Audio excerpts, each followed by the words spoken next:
statement made by the Egyptian delegate against my country, Ethiopia. The unfounded claims we heard here today are also communicated to the Security Council. Ethiopia has provided a considered response based on truth and lessons from our knowledge of Egypt's baseless claims. Our position remains principled and clear. The Nile River ties Ethiopia, Egypt, and the 9 other countries of the Nile Basin with a natural bond. Ethiopia has taken all steps to preserve this bond. The contrast between Ethiopia's long-standing policy of cooperation and Egypt's continued hostility is starkly clear. Ethiopia abides by the international law principle of equitable and reasonable utilization in its use of the Nile River. Egypt, on the other hand, is invested in imposing what it calls its historic right. Ethiopia advances basin-wide cooperation along with its sisterly coal-repairing countries. Egypt pushes for colonial-era bilateral commission that grants it unfettered authority over 10 African countries. Ethiopia seeks to develop the water to protect the human rights of our people for inadequate standard of living, to ensure access to clean drinking water, food, and electricity to power our homes, schools, hospitals, and factories. Egypt insists on denying them these necessities of life by a perpetual colonial status as a desert farm, to use its own terms, and I quote, oasis for development, end of quote. Ethiopia built the Grand Ethiopian Renaissance Dam by consulting and involving Egypt in the decision-making processes, starting from the design to the operation of the dam. Egypt built the humongous High Aswan Dam, which is nearly 3 times the size of our Renaissance Dam, destroying the Nubia and Meroe civilizations with flooding, destroying the livelihood of people in its neighbor. Several rounds of negotiations have been held between Ethiopia and Egypt. Egypt tried to extract unreasonable concessions from Ethiopia without any genuine desire for a win-win solution. Egypt's representatives have not shown any inclination to produce a consensus outcome. Its entire focus is to get other Nile riparian states to recognize its claims for colonial-era entitlements and full control of the Nile. Ethiopia's dam is the first of many, not only in Ethiopia but also in the wider Nile Basin region. There has to be a lesson from the past to chart a positive future, a more collaborative future. Hostility only breeds divisions, wastage of resources, and missed opportunities for joint development. Ethiopia has redoubled its efforts to ensure regional peace and security, shoulder to shoulder with its neighbors to restore peace, advance integration and economic development, and in the fight against terrorism. Egypt, on the other hand, is disrupting these regional efforts, shipping in arms and supporting belligerents and making diplomatic solutions impossible in its neighbors to the south and west. There is no parallel or comparison between my country, Ethiopia, and Egypt. Our determination to forge cooperation emanates from the just nature of our cause and action. It's influenced by the timeless bond and shared future we enjoy with our neighbors. When we exchange this word in this August Assembly, it is only because we are compelled to do so. Egypt's attempt to internationalize one hydroelectric dam, one African river, is only another case of exploiting this platform for narrow political purposes and a cover-up for national and regional preoccupations. This is one among several factors that contributed to the challenges the United Nations is facing in developing on its mandates. We thus encourage Egypt to play a constructive role in building a future of shared prosperity. I thank you, Mr. President. I call on the representative of Pakistan.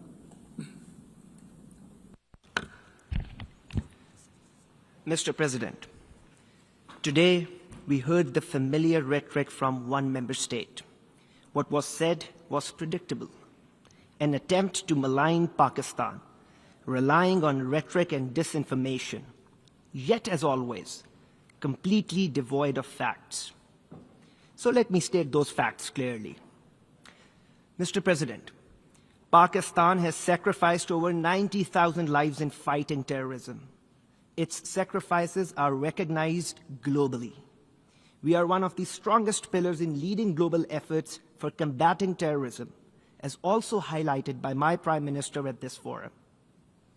The malicious accusations about terrorism by this one country, unfortunately by our neighbor, are a deliberate attempt to repeat lies, and to keep doing that until they are accepted as the truth. But as we know, that is far from ground realities. This country is not just a serial perpetrator of terrorism, it is a regional bully, a net destabilizer for the entire region, holding South Asia hostage to its hegemonic designs and radical ideology that regrettably inspires hate, divisions, and xenophobia. So let me put that in perspective. First, this country is in the league of those who illegally occupy territories, oppress populations, and violate fundamental human rights, as in the case of Indian illegally occupied Jammu and Kashmir. State terrorism in the form of extrajudicial killings, arbitrary arrests, detentions, stage encounters, and collective punishment under the cover of counterterrorism. Second, it is this country which runs a sinister cross-border terrorist web and clandestine networks through its proxies, both inside Pakistan and beyond. This country also holds the distinction of having its serving naval officer working for its intelligence agency, Commander Kulbhushan Jadhav, caught red-handed by Pakistan, involved in heinous acts of terrorism and sabotage. Third, we heard the bizarre and untenable claims surrounding the Pahalgam incident. It has become a routine script now. Whenever an incident occurs, Pakistan is reflexively blamed, without evidence, without logic, and without any investigation. Pakistan, as a responsible state, joined other members of the Security Council in condemning the Pahalgam incident. Moreover, Pakistan offered an independent and credible investigation, an offer that was flatly rejected. No surprise that till this day, no evidence related to that incident has been shared by this country.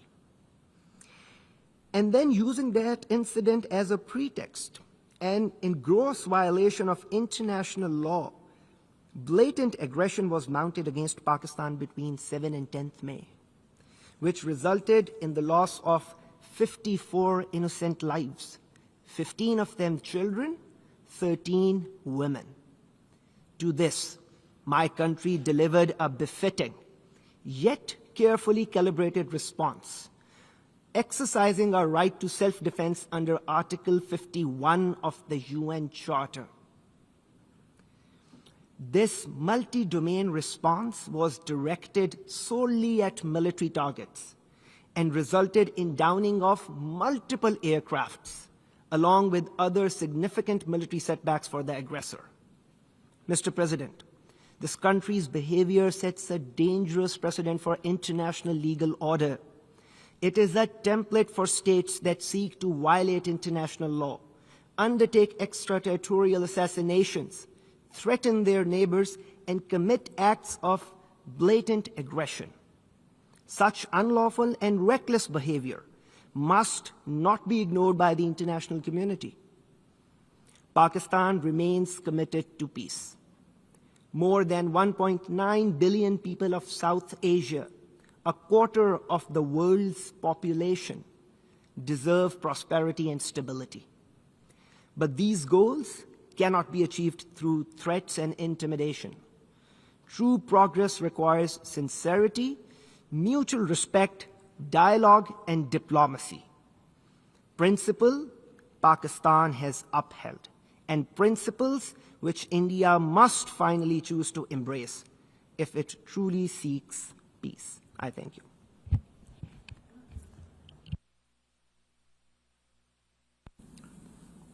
I call on the representative of Islamic Republic of Iran. Bismillah ar-Rahman ar-Rahim. Mr. President, in response to the distinguished representative of the UAE, I must stress that the Islamic Republic of Iran reiterates its full sovereignty over the Iranian islands of Abu Musa, Greater Tom, and Lesser Tom in the Persian Gulf and rejects categorically any claim to the contrary. The Islamic Republic of Iran underlines that the measures undertaken in those islands by the Iranian officials have always been conducted based on the principles of the sovereignty and territorial integrity of the Islamic Republic of Iran. My country always pursued a policy of friendship and good neighboring with all neighboring countries. As it was reiterated regularly, the territorial integrity and the sovereignty of my country over the said Iranian islands is not negotiable. I would like to stress that Persian Gulf is the only true geographical designation for the body of water lying between Iran and the Arabian Peninsula, which has been used since the dawn of history and endorsed by the United Nations system and must therefore be respected by all. Also, my delegation rejects the allegation of Germany against Iran. Such claims are part of their disinformation campaign intended to divert attention away from the crimes of the Israeli regime. In fact, the Israeli regime is the regional proxy for certain Western countries, as explicitly acknowledged by the German Chancellor, stating that it is the dirty work Israel is doing for all of us. Germany has fully supported such a dirty work. Germany is a compliance in genocide and other crimes of that regime, entailing the international responsibility of Germany. Moreover, while Germany has openly backed Israel's aggression against Iranian safeguarded nuclear facilities and also is a significant non-performance of its obligation under JCPOA and Resolution 2231, it is not in any position to lecture us here. Contrary to the false claim of the German foreign minister, Iran's nuclear program is and will remain entirely peaceful. Since November 2003, every report of the International Atomic Energy Agency has consistently confirmed this peaceful character.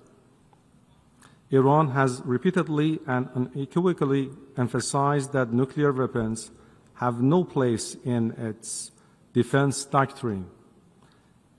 In his statement before the General Assembly, the President of the Islamic Republic of Iran reaffirmed Iran's principled opposition to nuclear weapons and underscored the urgent need to uphold the Non-Proliferation Treaty.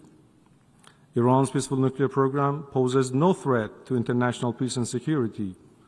Consequently, we oppose any attempt by E3 to treat this matter within the Security Council framework. It is unjustified, lacks a legal foundation, and serves no constructive purpose. On several occasions, including informal communication to the Security Council and the Secretary General, the Islamic Republic of Iran has made it clear that the notification submitted by France, Germany, and the United Kingdom, the so-called E3, to trigger the snapback mechanism is legally and procedurally defective and therefore null and void. The E3, Germany included, took this action while themselves refusing to comply with their own binding obligation under the JCPOA and Resolution 2231. Not only did they deliberately undermine the Resolution 2231 by demanding arrangements beyond its scope, but they also went so far as to advocate and justify military aggression against Iran's safeguarded nuclear facilities. Accordingly, any attempt to revive terminated resolutions is devoid of legal basis and stands politically and morally indefensible. Issues related to Iran's nuclear program have already been comprehensively addressed and settled within the framework of JCPOA and Resolution 2231. The government and the people of the Islamic Republic of Iran remain determined to exercise their inalienable right to nuclear technology for exclusively peaceful purposes and to build upon their own scientific progress in advancing various civilian applications for that technology. At the same time, as the only nation in recent history to have suffered the use of weapons of mass destruction, Iran categorically rejects the development, possession, or use of such inhuman weapons on both ideological and strategic grounds. I thank you, Mr. President. I call on the representative of China. Thank you, President. In response to the remarks made by some countries, China hereby exercises its right of reply. China has consistently maintained that the United Nations is not the appropriate forum for discussing South China Sea issues. However, in light of certain erroneous arguments, China deems it necessary to offer a sound response. China's position on South China Sea arbitration case has been consistently clear. The arbitration case was unilaterally initiated in violation of the principle of state consent and international law, including the United Nations Convention Law of the Sea.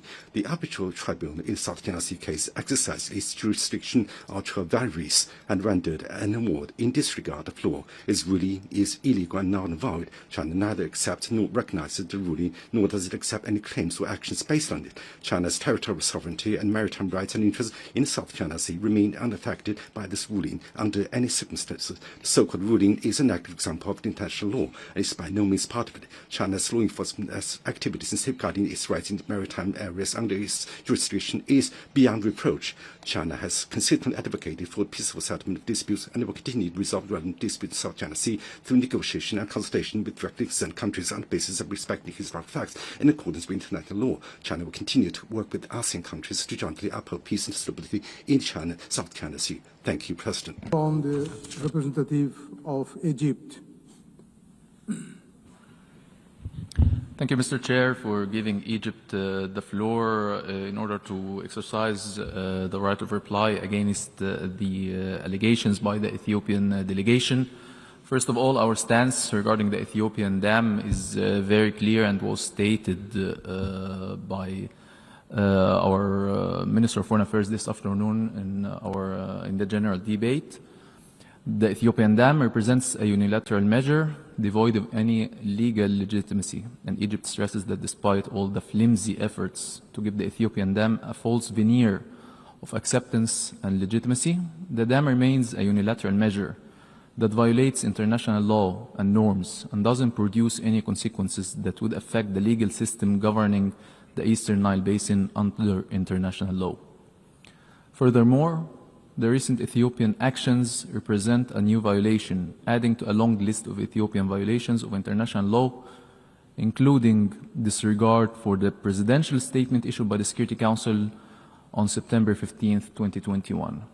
Having said that, Mr. Chair, allow me also to reply to the false allegations by the Ethiopian representative. Egypt categorically rejects all the false allegations made by the Ethiopian representative in response to the Egyptian statement during the GA debate in this afternoon.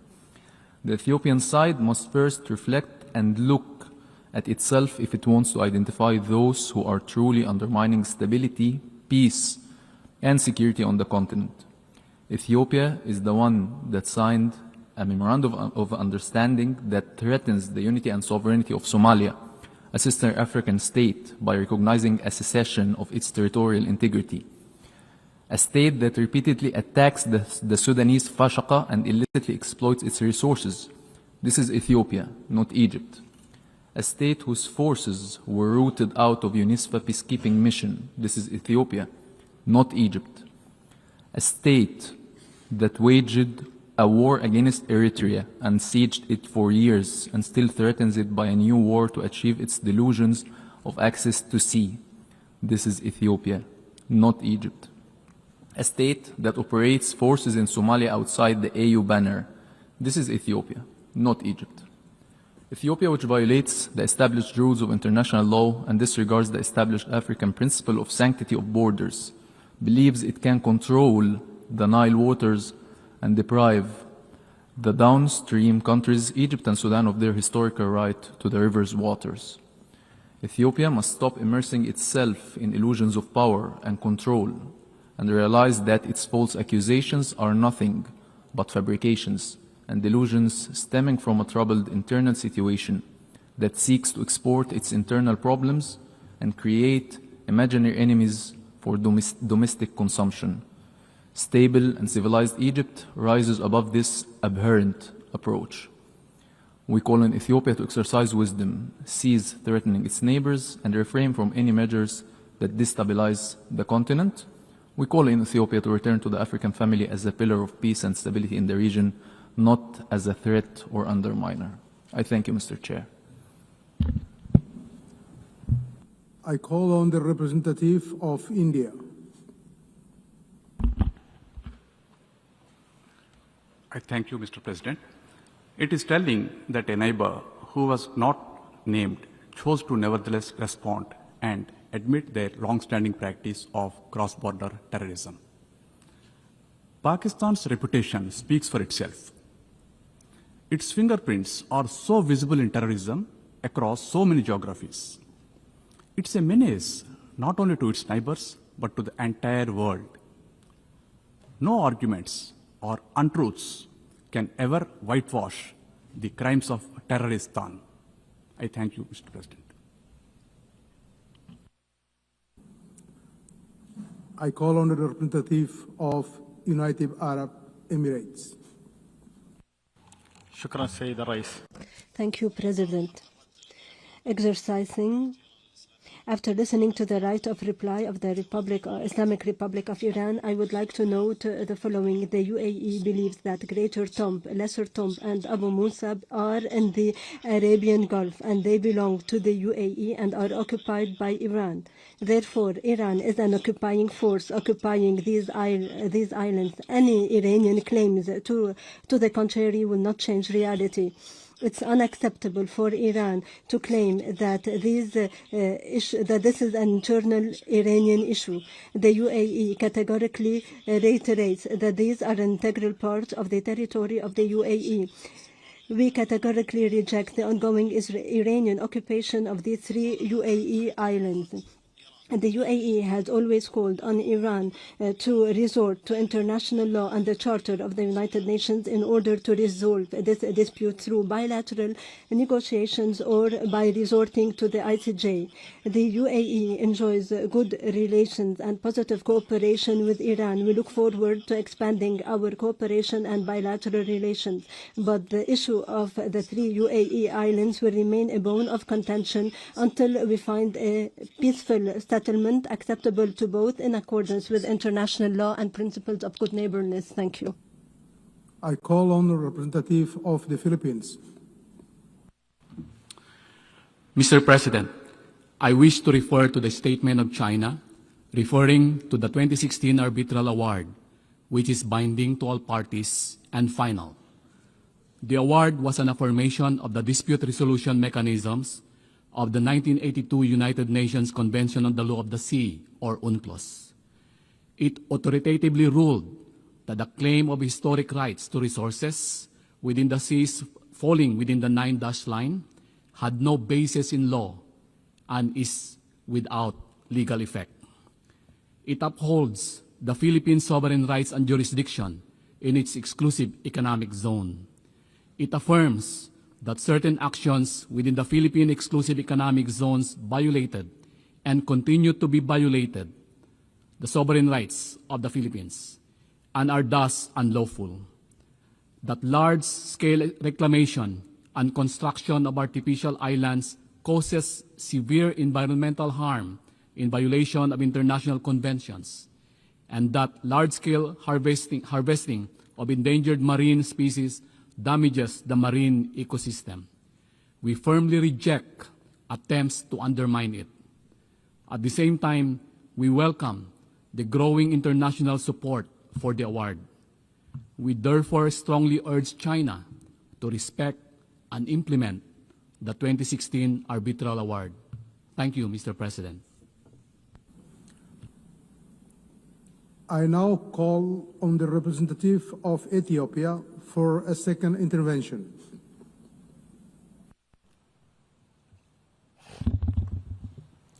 Mr. President,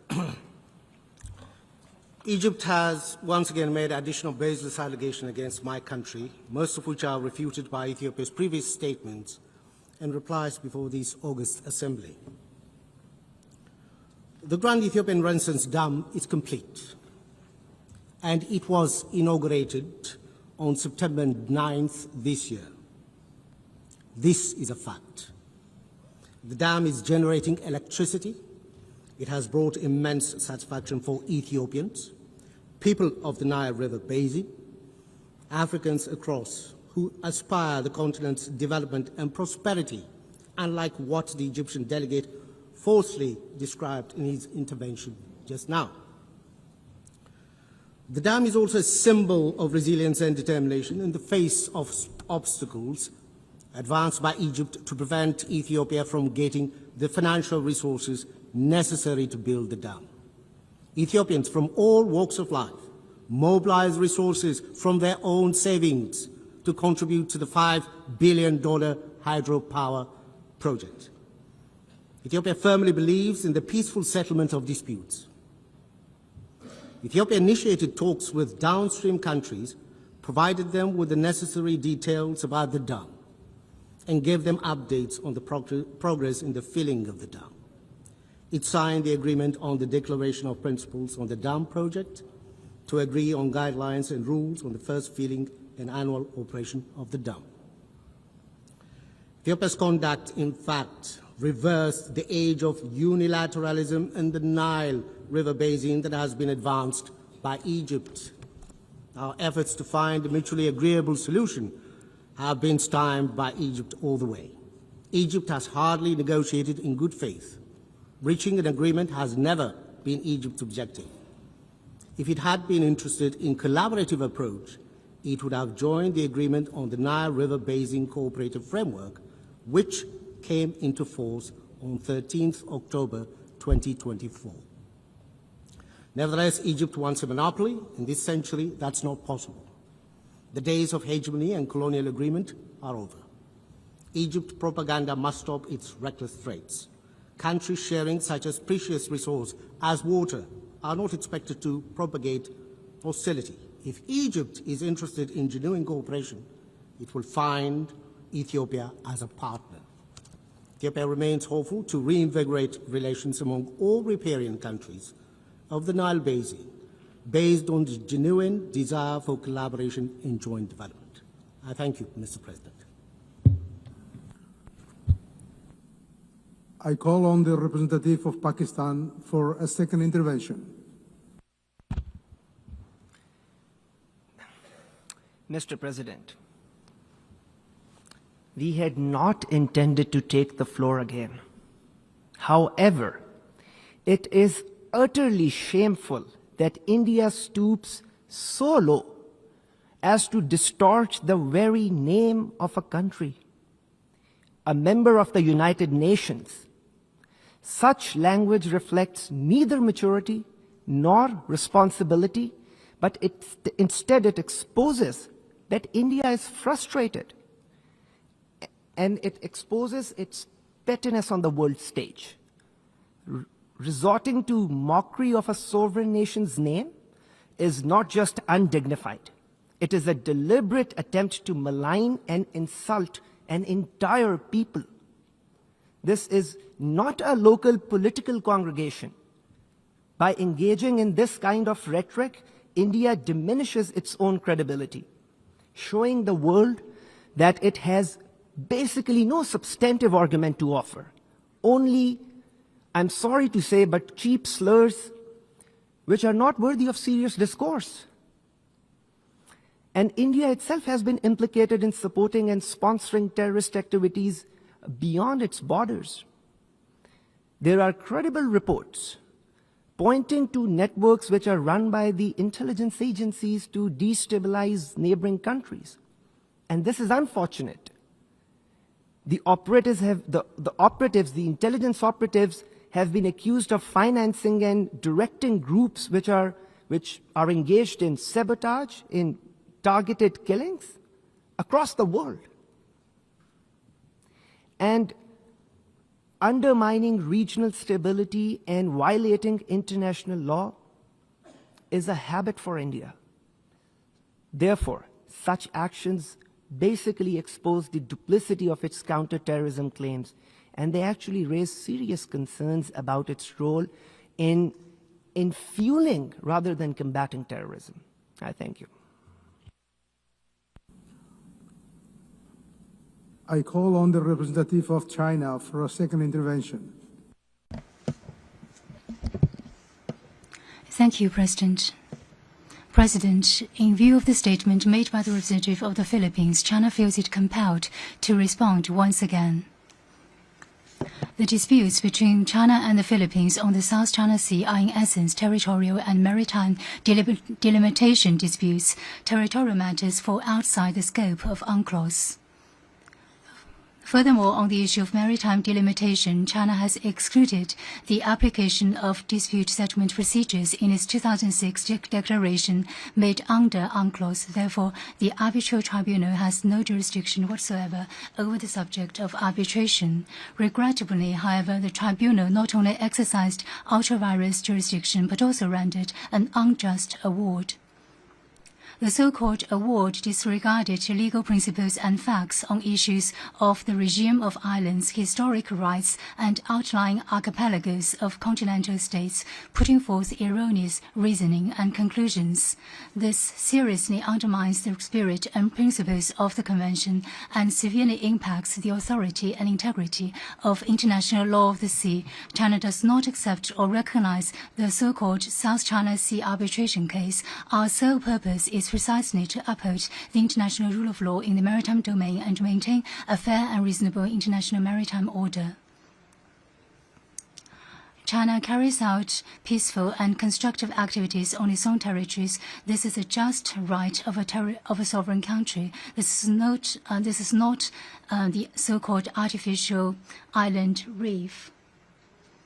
China places high importance on the protection of South China Sea's environment.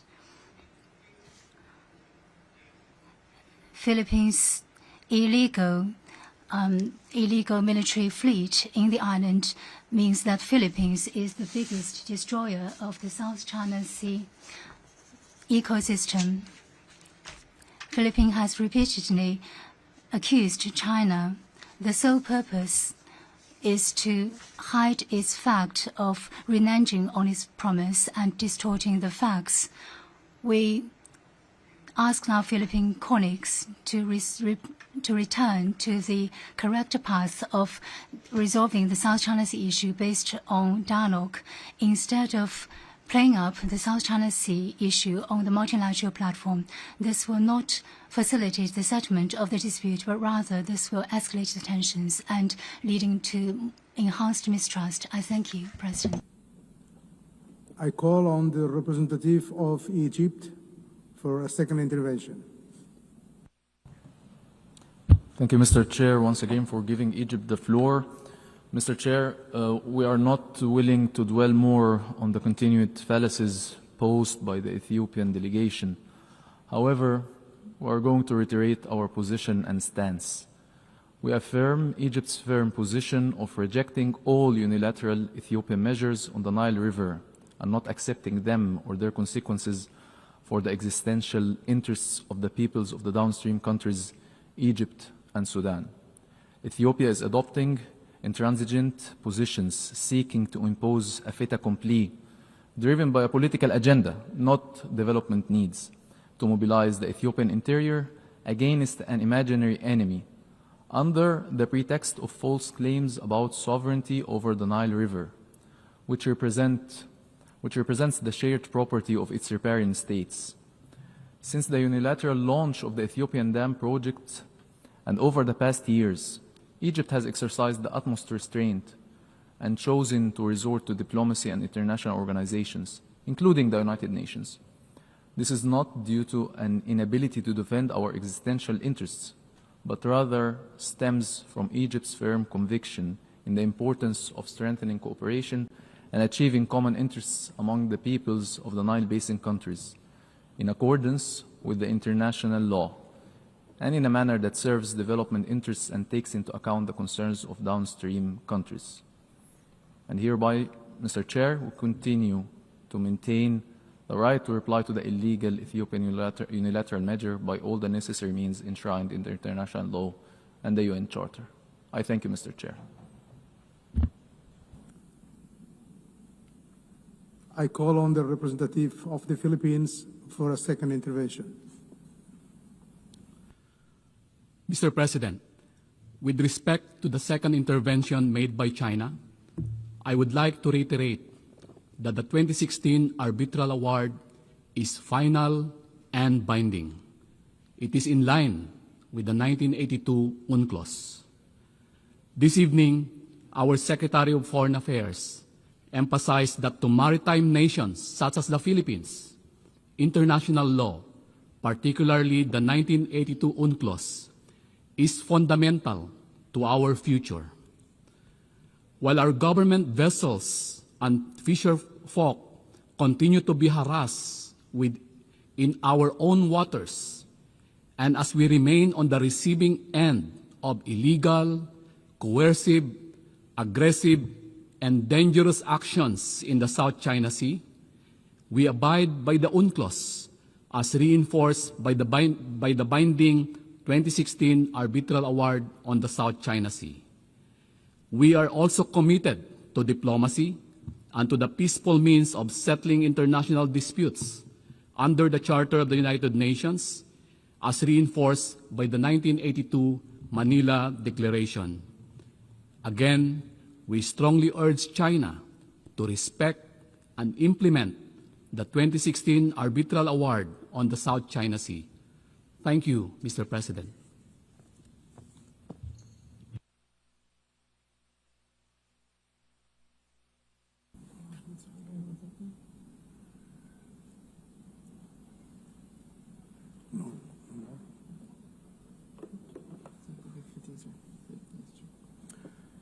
The meeting is adjourned.